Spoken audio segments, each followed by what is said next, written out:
The crimson warning light pulsed against the steel walls of Research Station Epsilon 7, casting long shadows across the abandoned corridors. Dr. Arya Kalin pressed her palm against the observation deck's reinforced transparisteel, watching the alien sunrise paint Carrion 4's twisted landscape in hues of amber and violet.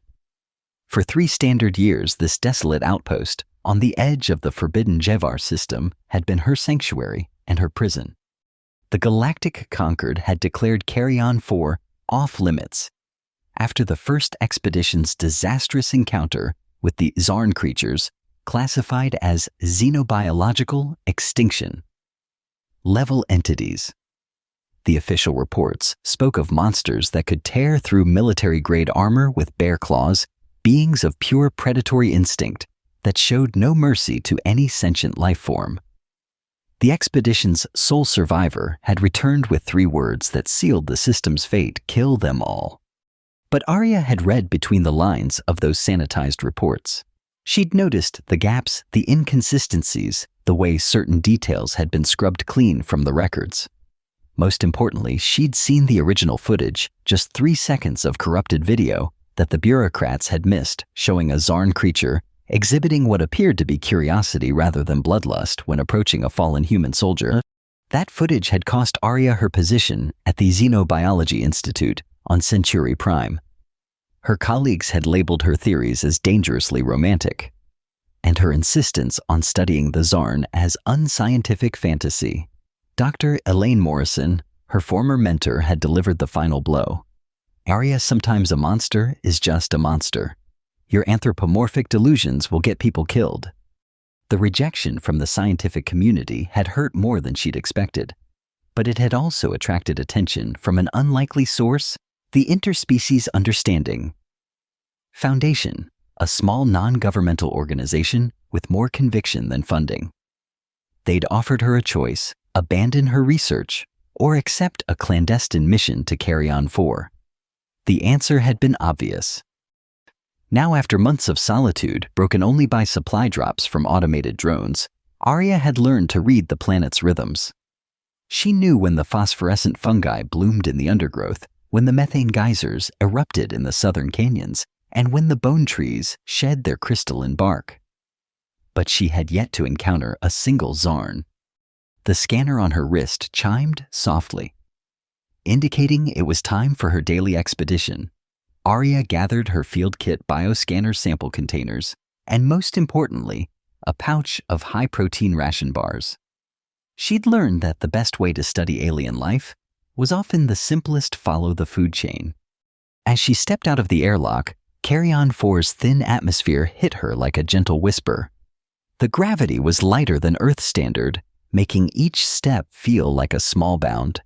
She'd long ago abandoned the bulky environmental suit in favor of a lightweight breather mask and protective clothing that allowed for better mobility. The air was technically breathable for humans, though the Concorde's safety protocols insisted on full environmental protection. Arya had decided that scientific advancement required calculated risks. She made her way through the crystalline forest that surrounded the station, her boots crunching on the mineral-rich soil. The bone trees, so named for their pale, segmented trunks, swayed in the alien breeze, their branches creating a symphony of soft chimes. It was hauntingly beautiful, in a way that the Concorde's reports had never captured. An hour into her walk, Arya spotted something that made her freeze mid-step. At the base of a fallen bone tree, partially hidden by phosphorescent moss, lay what was unmistakably a Zarn.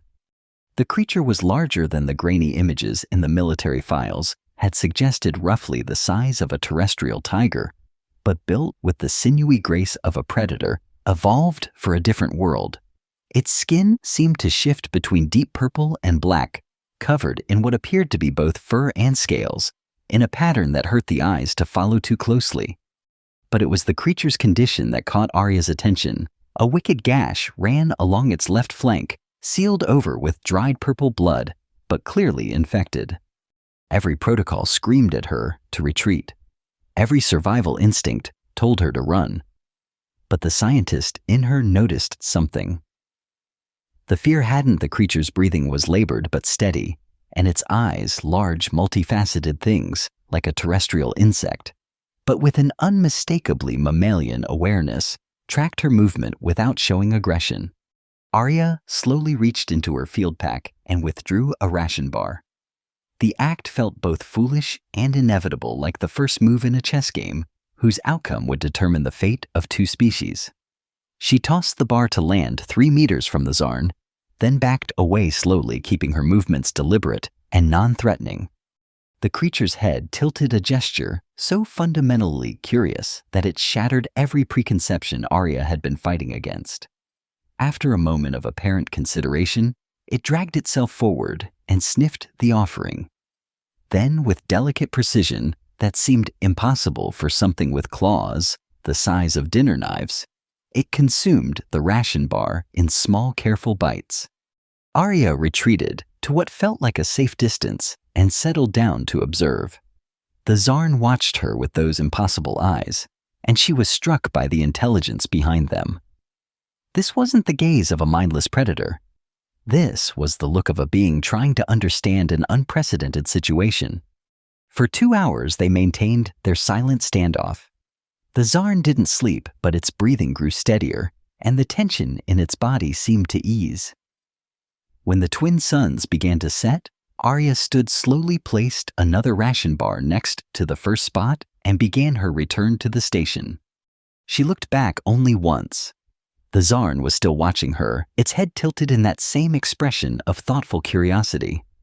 The next day, Arya returned to find the ration bar gone. More telling, she found the remains of some kind of local creature, placed carefully where she'd stood the day before, a gift or perhaps payment. The injured Zarn was nowhere to be seen, but tracks in the soft soil suggested it had moved deeper into the forest. She left another ration bar and waited. This time, the Zarn appeared within an hour, moving with less obvious pain. It approached the offered food more quickly, but stopped at exactly the same distance as before, as if testing whether the previous day's boundaries still applied. Over the following weeks, a routine developed. Arya would arrive at what she'd begun thinking of as the clearing, leave food, and wait. The Zarn she'd started calling it Ro, after the resonant frequency its vocalizations produced in her equipment, would appear, accept the offering, and sometimes leave gifts of its own. The gifts became more elaborate over time. Initially, they were simple bones cleaned to an almost artistic shine, chunks of crystalline minerals that caught the light in fascinating ways. But then came more complex items. Arrangements of bioluminescent fungi that pulsed in patterns Arya was certain weren't random woven structures made from plant fibers that served no obvious purpose except beauty. Arya documented everything, filling dozens of data files with observations and theories. The gift-giving behavior alone suggested a level of social intelligence that should have been impossible according to the Concord's classification system. But it was the patterns in Ro's vocalizations that truly excited her. Using her bioacoustic analysis equipment, she discovered that Ro's sounds weren't just emotional expressions, they followed complex grammatical structures. The creature was attempting to communicate with her through modulated frequencies that her human ears could barely perceive, but her instruments could analyze in detail. 3 months into their strange relationship, Arya made a breakthrough. She'd been experimenting with a piece of equipment designed to translate electrical impulses into sound frequencies, hoping to bridge the communication gap. When she activated it in Ro's presence, the results were immediate and startling. The device interpreted Ro's vocalizations into something approximating meaning, curiosity, greeting, appreciation. More incredibly, when Arya spoke into the device, it seemed to translate her words into frequencies that Ro could understand. Their first true conversation was halting and full of confusion, but it changed everything. Through painstaking trial and error, they established basic concepts. Arya learned that Ro's name for itself translated roughly to harmonious, one who seeks, while Ro seemed to understand her as Stargift bringer. The Zarn had no concept of species classifications or galactic politics They simply viewed Arya as an individual to be judged by her actions. But their growing understanding was interrupted by a priority transmission from the conquered command. The message was brief and terrifying. Operation Cleansing authorized. Target Jivar system, Exarn population, deployment 6 standard days. Arya stared at the message in horror. She'd known this day might come. The Conquered had always viewed the Zarn as a potential threat to galactic expansion, but she'd hoped her research might change their minds before military action became inevitable. She had 6 days to prove that the Zarn weren't monsters. 6 days to somehow convince a galactic bureaucracy that had already decided on genocide. 6 days to save an entire species. The solution came to her with the clarity of desperation. For months, she'd been documenting her interactions with Ro through standard scientific recordings. But what if she showed the galaxy what she'd learned? What if she demonstrated the intelligence and emotional complexity of the Zarn in a way that couldn't be dismissed or censored? Arya spent the next 2 days preparing. She calibrated the station's communication array to broadcast across multiple channels, ensuring her signal would reach not just the Conquered Command, but independent news networks and research institutions throughout the galaxy. She gathered her data, her recordings, and her courage. On the 3rd day, she contacted Ro with a request that felt both presumptuous and necessary. Using their makeshift translation system, she explained her plan. The concept of broadcasting their interaction to distant beings was difficult to convey, but Ro's response was immediate and clear trust. The next morning, Arya positioned cameras around the clearing and began her broadcast. She spoke to the galaxy while Ro watched patiently, explaining the months of careful observation and communication. She demonstrated their ability to understand each other, showed examples of Ro's gifts and artistic creations, played recordings of their translated conversations. Then she did something that her scientific training told her was insane, but her heart insisted was necessary. She removed her breather mask and protective gear, standing before Ro in nothing but basic clothing, completely vulnerable. The galaxy watched as Ro approached without hesitation, moving with the fluid grace that had once been interpreted as predatory stalking. The creature stopped arm's length away and extended one clawed hand palm up, a gesture they'd developed together, a sign of peaceful intention. Arya placed her hand on Ro's, feeling the alien texture of its skin, the warmth that spoke of a metabolism not entirely unlike her own. They stood like that for long minutes, 2 beings from different worlds connected by something that transcended species. The broadcast might have changed everything, but they never got the chance to find out. Conquered military ships descended from orbit like falling stars landing in the forest with the subtlety of an avalanche. Through the trees, Arya could see armored figures deploying their weapons already charged and ready. She tried to position herself between the soldiers and Ro shouting warnings and explanations that fell on deaf ears. The commanding officer, his face hidden behind tactical gear, brushed aside her protests with mechanical efficiency. "Dr. Kalin, you've been classified as psychologically compromised. Stand down." "You don't understand," Arya pleaded. "They're not monsters. I can prove—" The plasma rifle's stun setting put an end to her arguments. As consciousness faded, Arya's last clear memory was of Ro's distinctive call echoing through the forest, but it wasn't calling for her. It was calling for others. When Arya woke, she found herself restrained inside a military transport, her head pounding from the stun blast. Through the small window, she could see the clearing where she'd spent so many hours with Ro. What she saw there defied every tactical manual the Conquered had ever written. Ro stood at the center of a circle of other Zarn, at least a dozen individuals, each unique in their coloring and size, but unmistakably of the same species. They weren't attacking. The surrounding soldiers weren't showing the aggressive behavior the Conquered expected. Instead, they stood in formation, creating a barrier between the humans and something deeper in the forest. The soldiers, clearly unnerved by this unprecedented behavior, maintained a tense perimeter. Weapons were drawn, but no one was firing. It was a standoff that neither side seemed to understand. Arya could see the commanding officer arguing with someone over his communication device, his body language expressing frustration and confusion. This wasn't how the operation was supposed to proceed. The Zarn were supposed to attack to justify the use of overwhelming force. Instead, they were doing something that military protocol didn't account for. They were protecting something. The standoff might have lasted hours, but the situation was decided by a single moment of fear and poor judgment. A young soldier, perhaps startled by a sound from the forest, swung his plasma rifle toward Arya's transport. He didn't fire, probably didn't even intend to, but the gesture was enough. Ro moved with liquid speed, interposing itself between the weapon and Arya's location. The soldier, seeing the creature's rapid approach, fired instinctively. The plasma bolt should have killed Ro instantly. Instead, the Zarn's body absorbed the energy in a way that defied physics, its skin shifting from deep purple to brilliant white as it converted the blast into harmless light. But the effort clearly cost it. Ro staggered, its bioluminescent patterns flickering like a failing power grid. What happened next would be debated by xenobiologists for decades. Instead of retaliating, instead of triggering the violent response that would have justified their extermination, Ro did something extraordinary.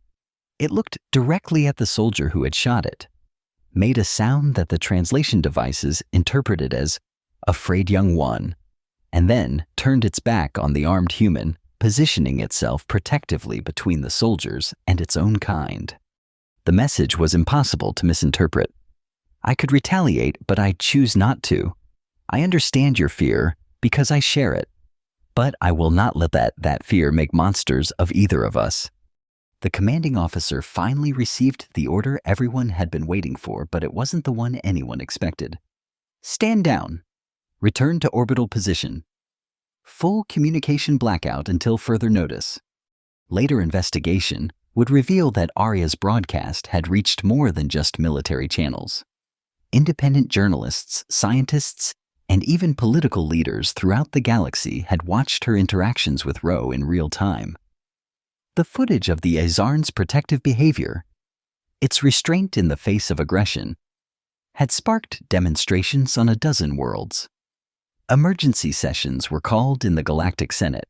The planned extermination became politically impossible within hours. But in that moment on the battlefield, that never was all Arya knew was that Ro had saved her again. Not just her life, but her species' conscience. 1 year later, Carrion 4 had been transformed from a quarantine zone into the galaxy's first interspecies communication preserve.